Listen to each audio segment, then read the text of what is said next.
ওপি news Bangla চ্যানেলটি থেকে সবাইকে স্বাগতম। ভাই আজকে ভিডিওতে আপনাদের এই পাখির বিষয়ে কয়েকটি গল্প, পাখির বিষয়ে কয়েকটি কাহিনী তুলে ধরব। পাখিটির বয়স 2 বছর পার হয়ে পড়ছে এবং পাখিটির নাম রাজু। পাখিটি কিন্তু কথা বলতো, এখন সে কথা বলে না এবং সে এখন কি বলতে চায় সেটি আমরা মনোযোগ দিয়ে শুনব।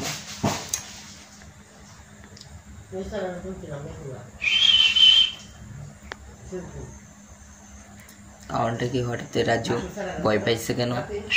আচ্ছা রাজু, তোমার রাজুর মালিকের সাথে আমরা কথা বলবো কি এরপরে ভিডিওতে আপনাদেরকে দেখাবো, কিন্তু রাজুকে আপনাদেরকে দেখাই। রাজুকে